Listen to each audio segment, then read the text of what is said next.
the fuck are we? YouTube, it's been a little bit of time.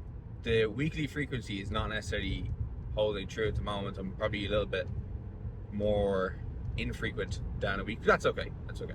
I'm putting out videos when, it seems like the right time to record, because last week I didn't get a chance to record at all, and I didn't just want to record the exact same training session as I did in the last video.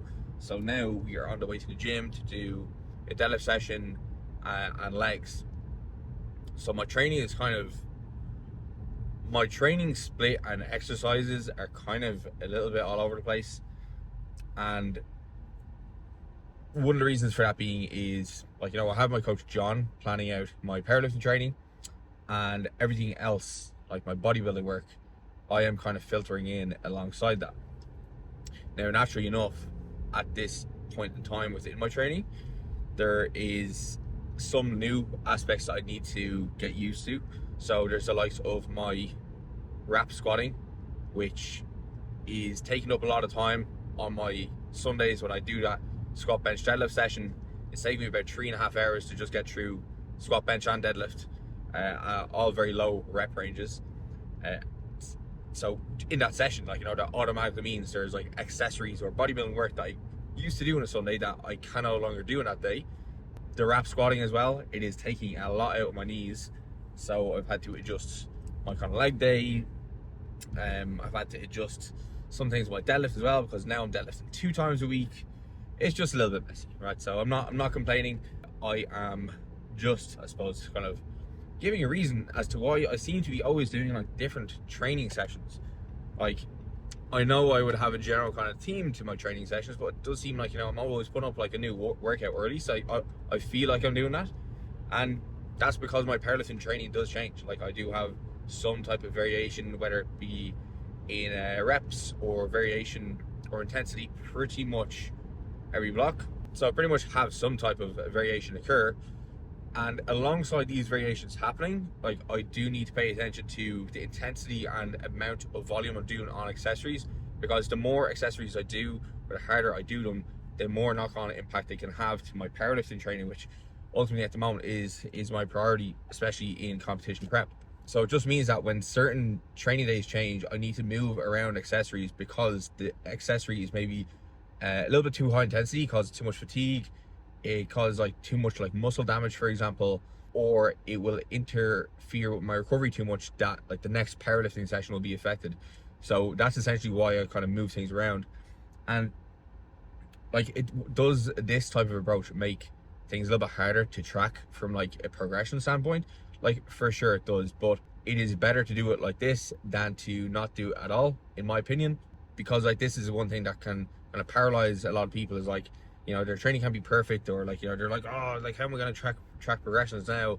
And it's like, if you move around things like, your bodybuilding work, like, as a power builder, the kind of differences between like weights that you can use on one day versus the next are probably not going to be too different. Like, they're going to be within like a couple of kilos realistically. And like, ultimately at the end of the day, you're looking for stimulus. Like, so if you are pushing, a certain weight, say for example, you're pushing 10 kilos lighter on your dips, right? Because you're doing them on a different day and they're in a different exercise order. If you're doing them to a certain proximity to failure, the same proximity to failure, you're probably getting a similar stimulus on the muscle group involved, right? So yeah, does it make tracking the actual progression difficult? Yes, but is there a stimulus still taking place? Likely. So, that's the way I try to think about it. You're kind of like, at the moment I feel like I'm mixing and mashing exercises, but it's honestly like the best I'm able to do at the moment, given having mixed goals. And that's just what you need to do if you do have mixed goals with power building. Big news is the last 2 weeks I've seen 100 kilos on the scale, so heaviest weight I've ever been. So that's something. Now, I'm not doing a physique update in this video, count your lucky stars, mainly because I want to wait until I am 100 kilos flat, even average across the week, before I do one. And I think now that I'm here, I'm pretty much just going to hold my weight. I'm not really going to be pushing my body weight too much, mainly because I don't really need to be pushing my body weight, to be honest. because strength development is doing just fine. And as well, when it does come to doing my competition in April, I do want to do some kind of weight cut where I can get myself down to like the low 90s. It is a 24-hour weight cut, so I should be able to do that, because I want to secure a pretty decent dot score. So yeah, physique update in the next one. But that's, yeah, the heaviest weight I've ever been. I don't look nearly as fat as I thought I would, which is good. I still have fabs, so fat abs is what I like to call them, fabs. Yeah, just the abs are one of those muscle groups that, you know, probably there's people here watching this that can probably understand that once you develop them, they just stay there. Like, even despite how high your body fat goes, you still have at least like some kind of like mounds there, and that's the result of years and years of training them when I was a teenager, and I never really trained them anymore. I probably could, to be fair, to improve my core strength for powerlifting, but you know, I'll wait until that's a limiting factor. But anyway, yeah, today we're on the way in to do the kind of leg session, as I mentioned. I'm almost at the gym. I've been talking long enough. We'll talk when we are in there, and yeah, we'll bring you through how I am laying out my training for today. Pause deadlift to start, so I have to work up to a triple out of 7. Second last more. Ooh, maybe, I don't know.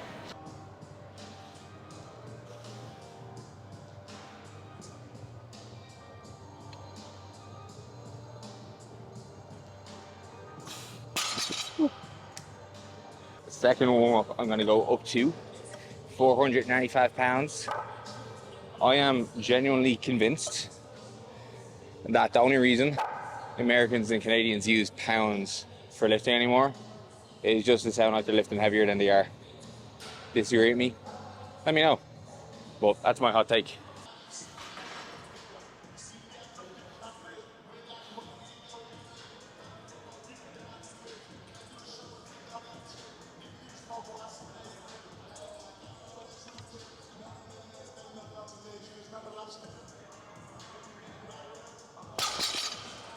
While I am waiting to do my top set, one thing that I think is super important that you start to learn if you're going to be competing powerlifting is just how to train without a mirror. You're obviously not going to have a mirror in competition day, so don't use one in training. And if you are using one in training, try to find a squat rack or deadlift platform in your gym that allows you to face away. Because you see there's like mirrors behind me here. I'm facing like the opposite direction. Now, in the early stages of like learning a movement pattern, like using mirrors is probably a good idea because it does help with like motor learning. However, as you get more practiced, you don't want to pick up any bad habits that will translate when you move away from the mirror. So one of my clients, for example, he's very used to training with mirrors. He has just kind of begun training for powerlifting. And one thing we picked up on one of the videos there, like not too long ago, he was training in a powerlifting gym, and there was no mirrors in his powerlifting gym. And when he was deadlifting, he would just like all of a sudden just like start like moving his head and like kind of looking around. And it's because he was so used to like looking at mirrors that he didn't know where to set his point of focus on. So when we're doing like something like the squat or deadlift, especially in competition, we just want to pick a spot and just stare at that, because if we start to look around, we're going to throw off the movement pattern. We're probably going to start to lose balance, because now we're focused on all the kind of external environment versus what's happening internally. So if you're relying on mirrors too much, kind of start to shift away from that. You might be like kind of a little bit worried initially about doing it, but if you have been moving for long enough, like you have to move back down. It's just a case of trusting yourself, and then that's what the use of videos are for, right? So recording your lifts, reviewing the training, seeing is like what I'm experiencing kind of reflected in like what the visual scenario is, and then you'll just be able to use the kind of internal feedback that you're getting, whether that is like hamstring to calf contact in the likes of your squat for assessing depth. What type of visual kind of reinforcement would you use for the deadlift? I don't really kind of know, to be honest. I wouldn't actually use any. I just kind of focus on what you're feeling internally, pulling tension out of the bar, feeling tension through your entire body, because that's going to be the easy thing to do when it comes to translating force into the ground and lifting the bar. So yeah, if you're using mirrors, try shift away from them, especially if you're going to compete.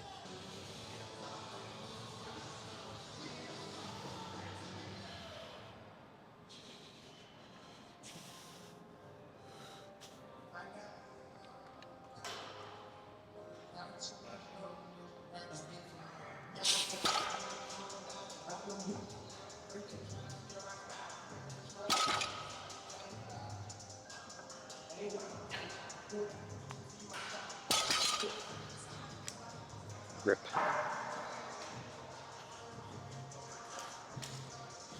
Should have reach off my hands for that one.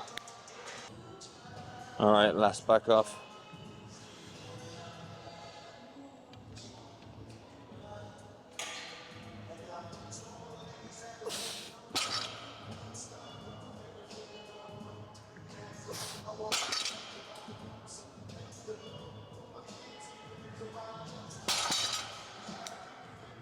So on to my next exercise is going to be a stiff leg deadlift. So with the stiff leg deadlift here, you probably notice I have a completely different head position to my regular deadlift. And that is because I want to keep a packed shin to really emphasize getting into this like bent over position. It's much easier for me to get into this bent over position here, like this, with my chin packed, versus looking up like this. This will spring me onto my toes, whereas I want to keep the weight in the middle of my foot, especially when I'm in such a hinged over position. Now, stiff leg deadlifts, do them from the floor. Your mileage may vary, but one thing that you have to have if you're doing them from the floor is just the mobility or flexibility. More mobility to get into this position, right? So mobility is active range, flexibility is more kind of passive. Now, if you don't have the active like mobility to get into the bottom position with doing it from the floor, you can put on blocks. It's pretty much the same movement. And final thing with these as well, I will use my straps. Main reason is I am using these for hypertrophy of my hamstrings and adductors. So utilizing the straps to take away from the kind of grip being a limiting factor, especially because I'm doing a double overhand, and also to save my hands because I have the deadlift again on Sunday.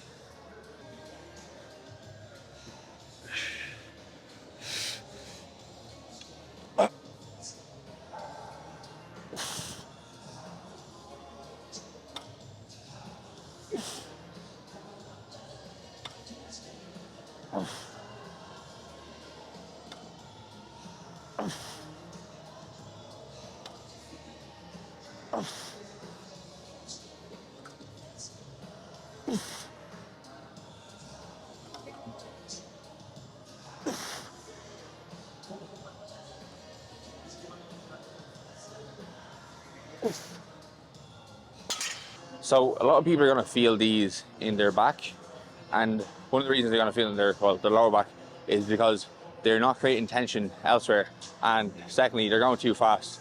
So you'll notice when I'm setting up for these, I am getting the bar over my foot to start, right? But then after, I'm making sure I'm pulling the tension out of the bar to feed it across my upper body, okay? Because if you don't have the tension across your upper body, and you don't feel as if you are essentially like one to that bar, and then once you essentially start to initiate the lift, the bar is going to pull the slack out of you essentially, and you're going to start to feel the tension build up in your lower back, right? That part is going to start to work quite hard. But a lot of people say they feel these hip hinge movement in their back, right? And the second part is they go too fast. So if I go really, really fast in these, there's more chance that body parts are going to come into the movement that I don't want to use. That's why you can see me going very, very slow, very, very controlled. So I can the entire time feel the tension in my lats, my upper back, as I'm only here. Then as I'm slowly lowering it down to the ground, concentrating and keeping my knees back the entire time, just cueing knees back. And then through that movement, I'm really essentially kind of loading my hips and loading the hamstrings until I get to the ground, right? And no point am I let the weight drop. No point am I yanking the weight, because if you do start to do that, I guarantee you're probably going to feel your back more. You're going to get less out of exercise, and you're going to say you can't do the exercise because it hurts your back. Full tension.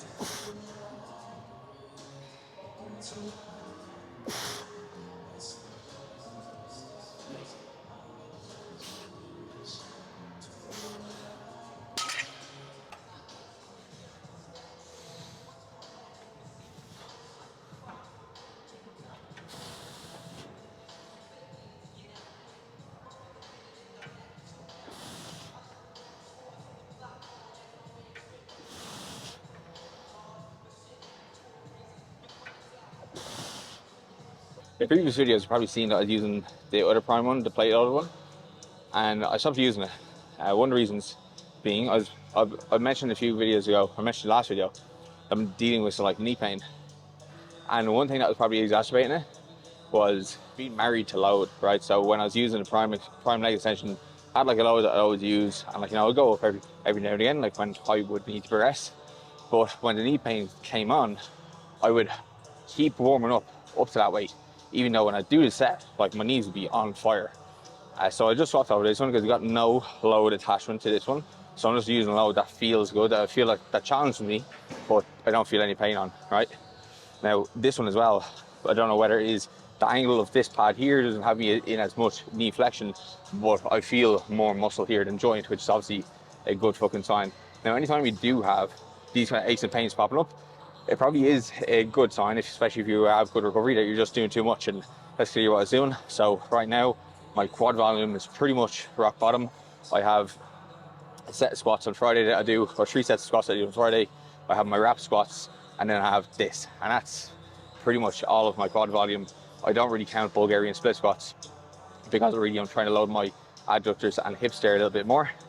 But I'm starting at the very bottom because like I still get a little bit of knee pain, like even just like throughout the day, just like bending my knees, walking up a flight of stairs, which, you know, at 30 years old I really shouldn't have. So I have 2 more sets here, and essentially I'm just ascending the weight each set, doing 1 set to, you know, around kind of 1 to 2 reps in reserve, then going up the weight again. So the reps are going to be descending each set. The last set there, I don't know, maybe did like 15 or something like that. And I'm going to go 2 more jumps, and then after that I'm going into my Bulgarians. Getting some very uncomfortable pressure behind my back right knee, which is really hurting when I'm in flexion here.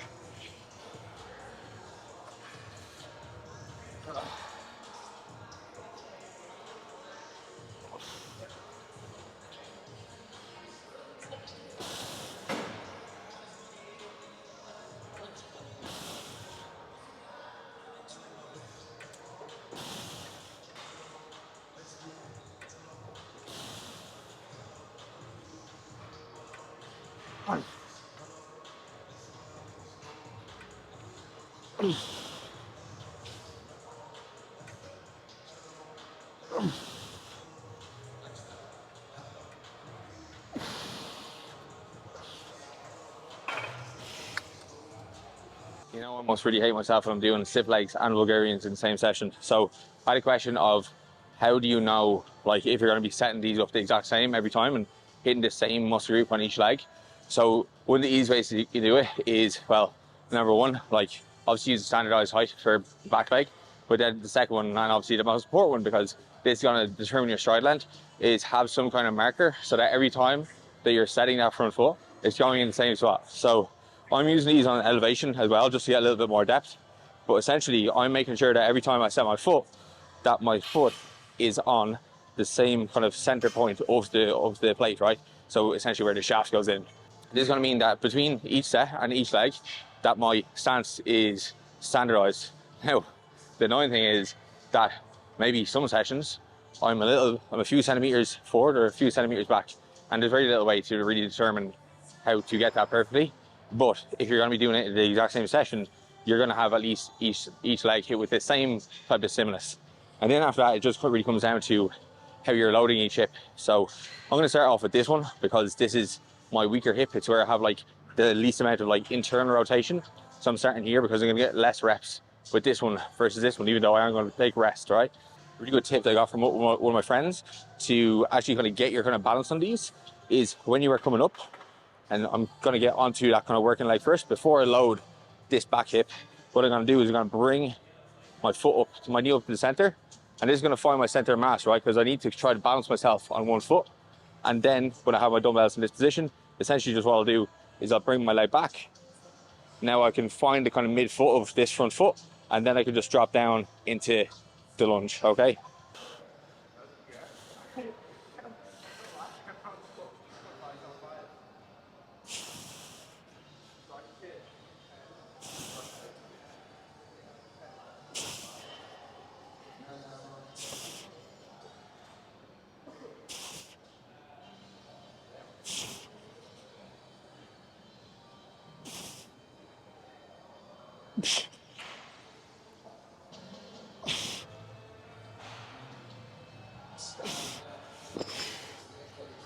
And it was right about here when I pressed the mute button on my microphone, which didn't make doing any talking segments very easy towards the end of this session.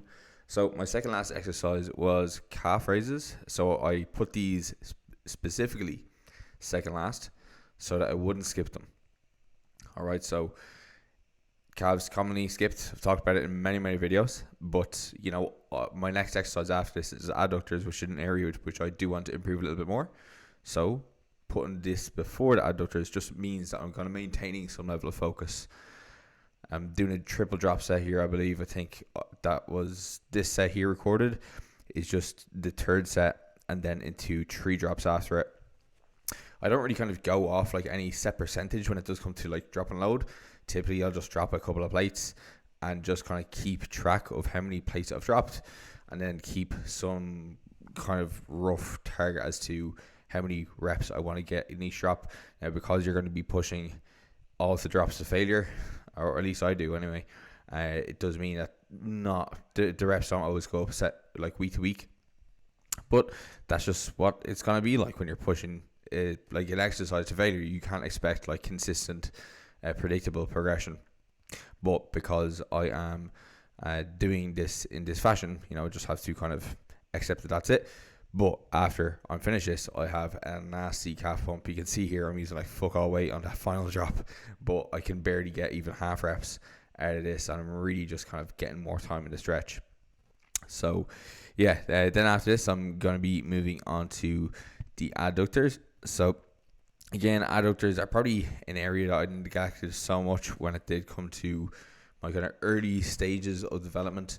I think a lot of times people think initially the only muscle groups you have are your hamstrings and your quads, and you could be missing out on a ton of like density in your lower body by missing out on the adductors. So that's why you'll see me doing the likes of the Bulgarians. That's why you'll see me doing the likes of this. That's why you'll see me do the likes of the stiff legs as well, and do RDLs. Just more kind of work in hip extension where they're going to be targeted, as well as some kind of isolation with the hip adduction work. So yeah, I did 3 sets here, I believe. There's just some guy there who he was trying to make it so he didn't get in front of the camera. And look, as I said in a video before, I don't really give a fuck if somebody moves in front of the camera. It's a big gym, but this machine is so close to like another piece of machinery that like if somebody walks in front, so be it. I'm not going to have a conniption, because at the end of the day, it's not my gym and people can do whatever the fuck they want. Anyway, gonna wrap this up and you'll see me talking now. Probably said it a million times before, but man, when I record these sessions, it just like drags out the amount of time that I'm in the gym, because I'm a one-man team. I don't have any kind of camera crew with me here. I'm like moving around the camera, getting the angles, and it is kind of distracting, I'm not gonna lie. But look, that's why I don't do it every fucking session, because otherwise I wouldn't be able to focus. From focus on the angles, I'm not as focused on what I'm actually doing in the training. That becomes a problem. Very good leg day. I should be well recovered now by the time I have to deadlift again on Sunday. And that is one thing that it's just really important when you are doing powerlifting training. Powerlifting is typically high frequency, especially on the likes of your bench. For example, at the moment I'm bench like 4 times a week.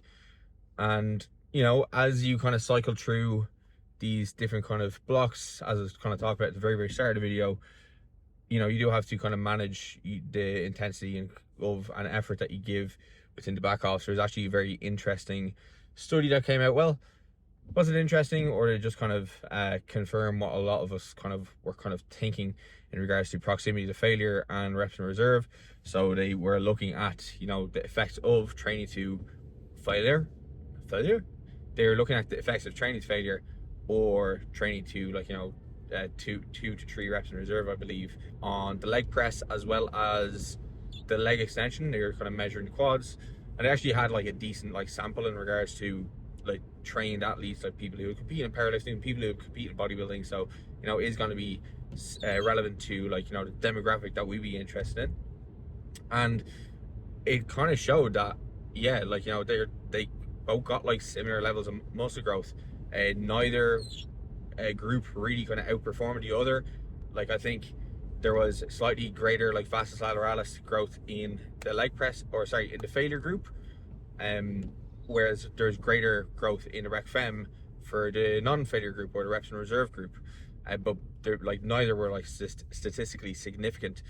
So the kind of one of the big kind of takeaways from the paper was like, if you are going to be like, you know, using either approach, like both approaches are valid. However, there is going to be caveats for if you're doing something like high frequency training where you're training like, you know, similar muscle group multiple times a week, you know, probably better off to kind of keep some reps in reserve, because there is going to be some fatigue that is going to continue to mass training performance in like your next session, right? Because failure training is it's a tiny bit more fatiguing, of course, because you're pushing yourself all the way. It may take a little bit more time to recover, but you know, if you are training with a high frequency, you're probably kind of taking that precaution anyway.